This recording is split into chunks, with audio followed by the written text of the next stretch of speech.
राधे राधे सभी को। कैसे हैं आप लोग? उम्मीद करती हूँ सब अच्छे होंगे। जय श्री श्याम। मनुष्य जीवन में आता है, क्यों आता है? हमें क्या चाहिए? धन या फिर सुख या फिर ईश्वर? हम कई बार खुद नहीं समझ पाते कि हमें चाहिए क्या। यदि हमें इन सभी चीज़ों के उत्तर चाहिए तो हमें भगवत की तरफ नज़र करनी चाहिए। भागवतम वो है जो प्राणी को सब कुछ दिला सकती है। सब कुछ मतलब सब कुछ। ईश्वर, मोक्ष, सब कुछ। आजकल मनुष्य को ज़्यादा क्या चाहिए? धन। क्या धन में सुख है? क्या धन से ही हमें सुख मिल सकता है? नहीं। एक धन केवल जीवन को बिताने का जरिया है। हमें जीवन काटने का एक साधन दिया है ईश्वर ने। धुंधकारी जैसा महापापी भी, जो धुंधकारी था वो बहुत ज़्यादा दुष्ट था। उस जैसे महापापी को भी तार दिया था भागवतम ने। ईश्वर की ऐसी कृपा हुई इस पे कि वो तर गया। तो क्या केवल पैसे से हमारा जीवन बदल सकता है? पैसा क्या है? ये पैसा हमारे लिए ईश्वर ने केवल जीवन को बिताने के लिए दिया है कि आप इसके जरिए जीवन याचिका चला सकते हैं। कल्याण क्या है? कल्याण, कुछ लोग सोचते हैं यार हमारे पास खूब सारा पैसा आ जाएगा, हमारा कल्याण हो जाएगा। तो आप कभी भागवतम पढ़िए, आपको वहाँ से ये भी मिल सकता है। कल्याण शब्द जो है वो सबके लिए है और सबके लिए अलग अलग तरीके से है। कोई पैसे के लिए चाहता है, कोई सुख के लिए चाहता है कि हमारे सारे रोग, समस्याएं, दुख, इन सब का निवारण हमें वहाँ मिल जाए। पर अगर आप भागवतम की शरण में जाएंगे तो आपको वो भी वहाँ मिलेगा। आपके ऐसे ऐसे काम बन जाएंगे जो कब से रुके होंगे, जिनका आपको कब से ये सोच सोच के परेशान हो गए होंगे, यार मेरे काम क्यों नहीं बन रहे हैं, ऐसा क्या है कि मेरे काम नहीं बन रहे हैं, क्या कमी रह रही है। आप भव सागर से तर जाएंगे, ऐसा है भागवतम। दुख दूर हो जाएंगे। भागवत सुनने से सब कुछ हो सकता है। ऐसे ऐसे लोग बदल गए, ऐसे ऐसे लोगों का जीवन बदल गया कि जिनके पास दुख, दरिद्रता, बहुत सारी समस्याएं थी, पर केवल भागवतम की शरण में जाने से मात्र से ही उनका जीवन बदल गया। वो है भागवतम। भगवान को यानी साक्षात ईश्वर को हमारे सामने खड़े करने की शक्ति है भागवतम के अंदर। मनुष्य दुनिया में आने के बाद माया, लोभ, इच्छाएं, धन, इनके पीछे ही भागता रह जाता है। वो कभी समझ ही नहीं पाता कि उसे इस जीवन में ईश्वर की प्राप्ति के लिए भेजा गया है। पर वो संसार में आते ही सब भूल जाता है और इन्हीं सब में लगा रह जाता है और हर समय यही शिकायत करता है कि ए ऊपर वाले, मुझे ये नहीं दिया, वो नहीं दिया। कभी शिकायत मत करिए, उन्होंने सब कुछ दिया है आपको। कहने का मतलब ये है कि अच्छे अच्छे लोगों का जीवन जो बदल चुकी है वो है भागवतम, केवल और केवल भागवतम। बदलने को हमारे जीवन में कई बदलाव आते हैं।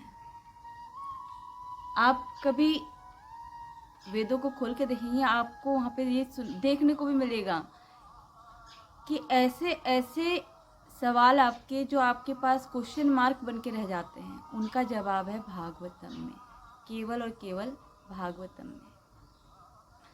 कल्प वृक्ष के अंदर भी वो क्षमता नहीं है जो भागवतम के अंदर क्षमता है। क्या कल्प वृक्ष आपको मोक्ष प्रदान कर सकता है? नहीं, पर भागवतम से आपको मोक्ष तक की प्राप्ति हो सकती है, वो है भागवतम। अच्छा, ये भागवतम किनकी है जवाब किसी के पास? किनकी है भागवतम? भगवत गीता श्री कृष्ण की है, यानी भागवतम श्री कृष्ण की है। श्री कृष्ण कौन थे? एक सफल राजा,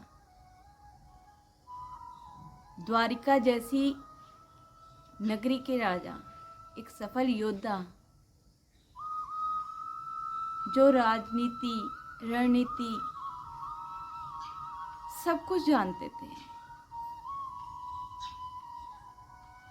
अगर आप भागवतम में जाएंगे, देखेंगे, पढ़ने को, आपको कई ऐसी चीज़ें देखने को मिलेंगी कि जो आपके व्यापार आदि में आपके काम आएंगी।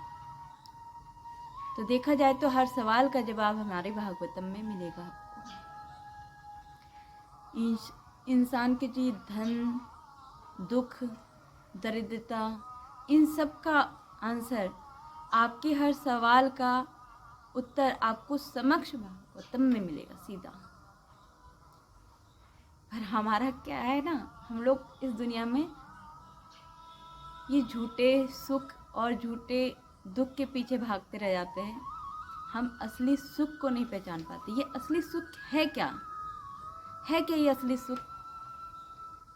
क्या धन है?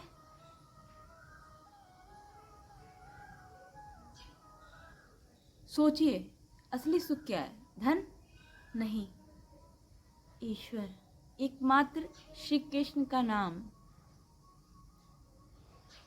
जिनकी जिह्वा पे राधे राधे, श्री कृष्ण, जय श्री राम, यानी हमारे साक्षात परमात्मा का नाम होता है ना, उनका जीवन अपने आप सफल हो जाता है। चाणक्य जो साधु थे, उन्होंने कभी खुद 1 रुपये को भी हाथ नहीं लगाया। खुद कभी उन्होंने 1 रुपये को भी हाथ नहीं लगाया, पर उन्होंने जिस जिस को उपदेश दिए हैं और जिस जिस को राजनीति के बारे में बताया है, उनका ऐसा उद्धार हुआ है कि वो लोग एक सफल राजा बन गए। आप लोगों ने चंद्रगुप्त मौर्य का नाम तो सुना ही होगा। वो क्या करते थे? गिल्ली डंडा खेलते थे, कंचे खेलते थे, वो गिल्ली डंडा खेलते थे। लेकिन जब चाणक्य साधु ने उनका हाथ थामा और उनको ऐसे ऐसे टिप्स दिए व्यापार के बारे में, तो एक अच्छी राजनीति क्या होती है ये सिखाई, उनके दिन बदल गए और वो एक सफल राजा बन गए। और उनका नाम पड़ा था फिर सम्राट अशोक, जिसको आप सभी लोग जानते हैं, बच्चे भी जानते हैं, किताबों में उनका नाम लिखा होता है। चंद्रगुप्त मौर्य जैसों की जिंदगी बदल गई। अपने बल के उस पे उन्होंने बल और बुद्धि, इससे उन्होंने अपना एक खुद का नाम, पहचान ये बनाई। सम्राट अशोक के नाम से वो प्रसिद्ध भी हुए। ये हम लोग सोचते हैं कि हमारे पास ये भी आ जाए, वो भी आ जाए। कभी ना दूसरे को देख के ये मत सोचा करिए कि मेरे पास सब कुछ होना चाहिए। अरे सब कुछ का मतलब जानता है कोई जानता है सब कुछ क्या है? जब हमें ईश्वर तक पहुंचने की राह मिल जाती है, तब समझना आपके पास सब कुछ आ गया। क्योंकि जिसके पास वो नहीं है, उसके पास कुछ नहीं है। जिस घर में सुबह शाम पूजा होती है, परमात्मा का नाम स्मरण होता है, वो घर कभी दुखी नहीं होता। समस्याएं आती रहती हैं, पर वो प्रभु जी हमारे नौका पाल लगाते रहते हैं। आपको जीवन में कभी हार नहीं माननी है। कुछ लोग क्या करते हैं, सफलता के लिए एक व्यापार शुरू करते हैं। 5 साल, आपको उदाहरण के तौर पर बताती हूँ, 5 साल यदि आपने किसी काम में लगाए, 5 साल आपने उस काम में दिए, 5 साल में आपको लगा यार सफलता नहीं मिल रही है, आप उस काम को छोड़ के आपने देखा सामने वाले का यार काम बड़ा अच्छा चल गया, तो उस काम को देख के आप उस काम में रुचि लेने लग जाते हैं।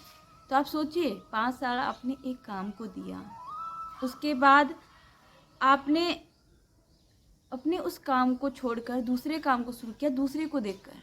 क्यों? जिस काम को कर रहे हैं उसको और अच्छी रुचि से, मन से, लगन से उसमें घुस के देखिए, आपको निश्चित रूप से सफलता मिलेगी।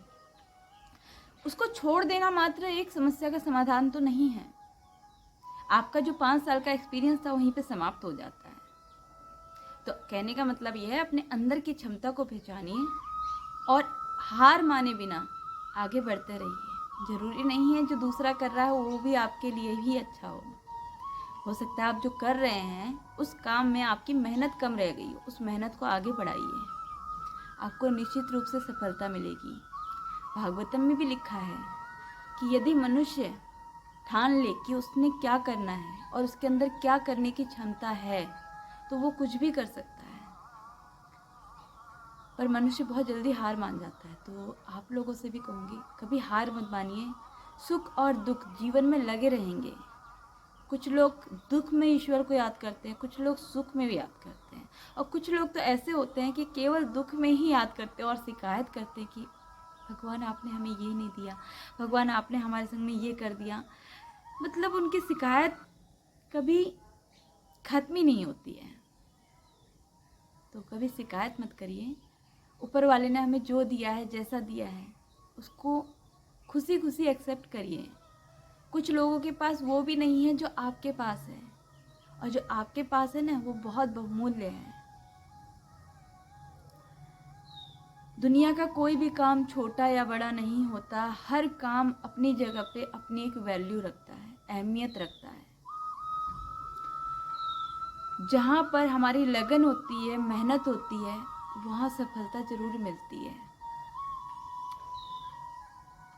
भगवान भी धन उनको देता है जो धन पचा पाते हैं। कुछ लोग ऐसे होते हैं जिनके पास धन आता है, लक्ष्मी माता की कृपा होती है, पर वो बहुत जल्दी उछलने लग जाते हैं, बहुत जल्दी अभिमान करने लग जाते हैं।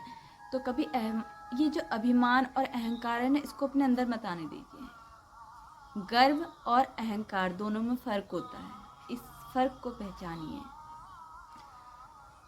भगवान ने आपको धन दिया, कुछ लोगों को होता है बहुत जल्दी तरक्की मिल जाती है ईश्वर की कृपा से, वो लोग बहुत जल्दी उछलने लग जाते हैं। तो होता क्या है, लक्ष्मी जी रुष्ट हो जाती हैं और उससे फिर कुछ टाइम बाद उनके उल्टा हो जाता है।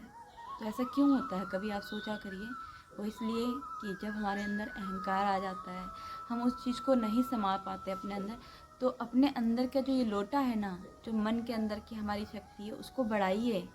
यदि ईश्वर ने आपको धन दिया, संपत्ति दी, तो उसको सही जगह सही तरीके से लगाइए। किसी भी समस्या से या किसी भी बात से पीछे मत जाइए, उसका सामना करिए, हर चीज़ को फेस करिए। कई बार तो समस्याओं में घिर के हमारे दिमाग में ये सवाल आ जाता है कि क्या ईश्वर है सच में? हाँ है। खुद सोचिए, जो पूरे संसार को चला रहा है व्यवस्थित रूप से, पूरा बराबर इक्वली, वो कैसे चल रहा है ये संसार? ईश्वर ही है तभी तो चल रहा है। उदाहरण देती हूँ आपको। एक बच्चे ने जन्म लिया, वो बच्चा एक बीज से पूरे 9 माह का होता है। कैसे होता है भाई? इतनी सारी माताओं के कोख में बच्चा आता है, वो बच्चा 9 महीने का कैसे होता है?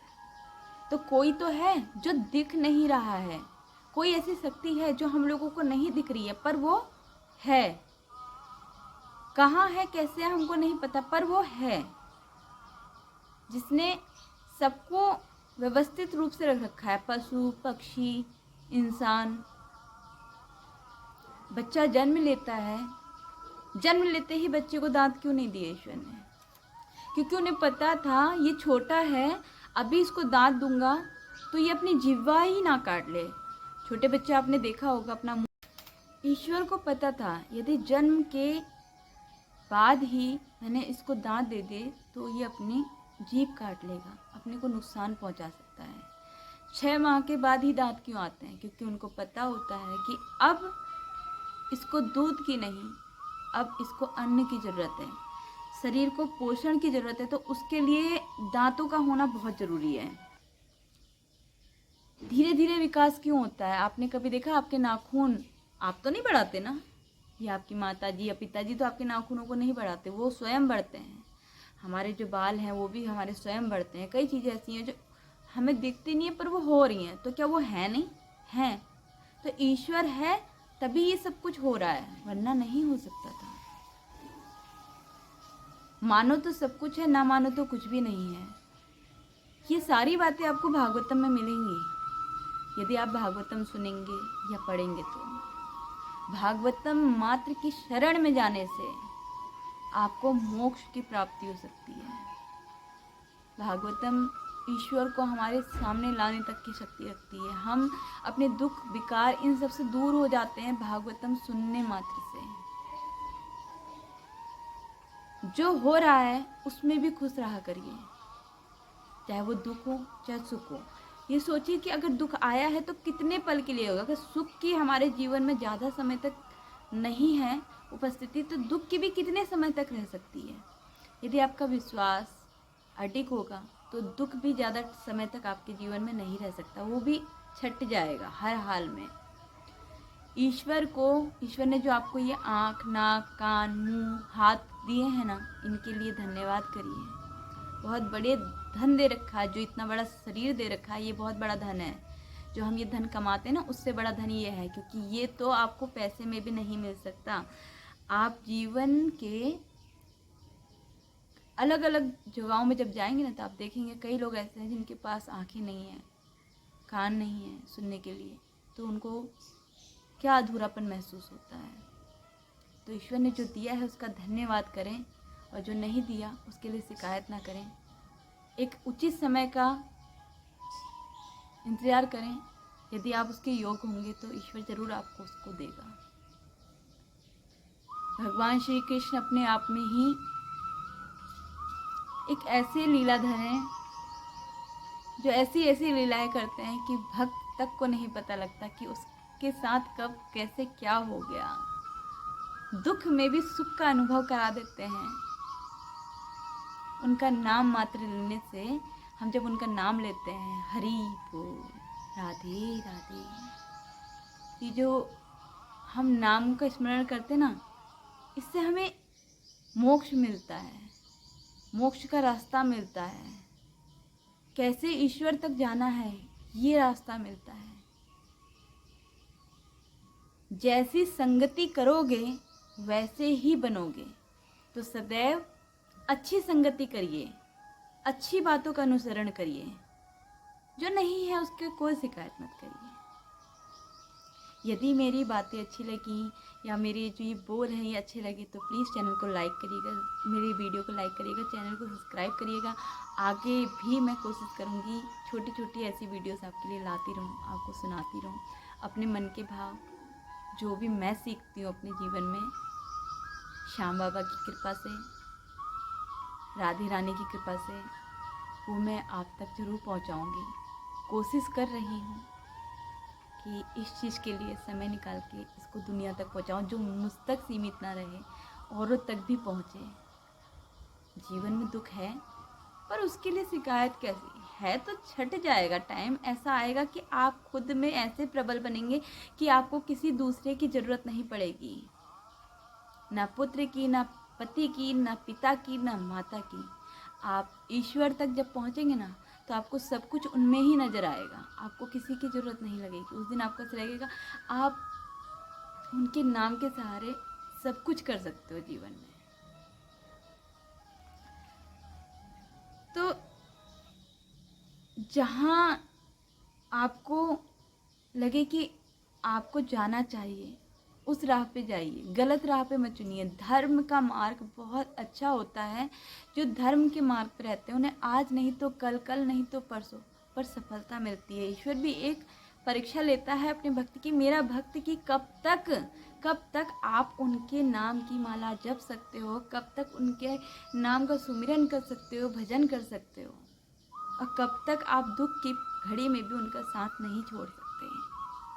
जिस दिन ऐसा होएगा आप खुद देखोगे आपके पास वो सारी समस्याएं धीरे धीरे छट जाएंगी और आपको एक अलग आनंद की अनुभूति होगी जब आप बोलेंगे जय श्री श्याम या राधे राधे।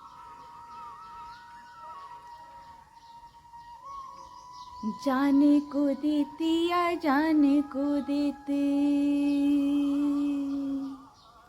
जाने को देती या जाने को देते, जहाने को देते वो तो को भी देवे, तो को भी देवे, तो को भी देवे। फिर भी तू सोचे के यही सोचे है कि हाथे आए परे हाथे न आए।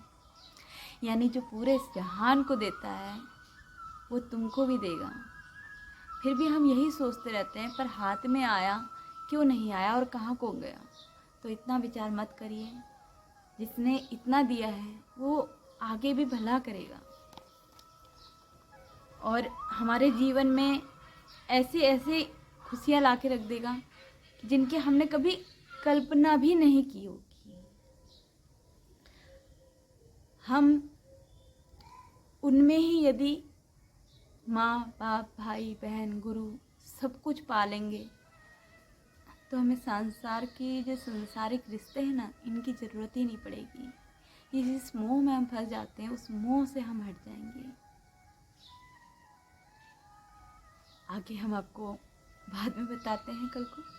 प्रेम से बोलिए राधे राधे, कमेंट बॉक्स में राधे राधे लिखिएगा अगर मेरा ये सब अच्छा लगे आपको, एंड चैनल को सब्सक्राइब ज़रूर करिएगा।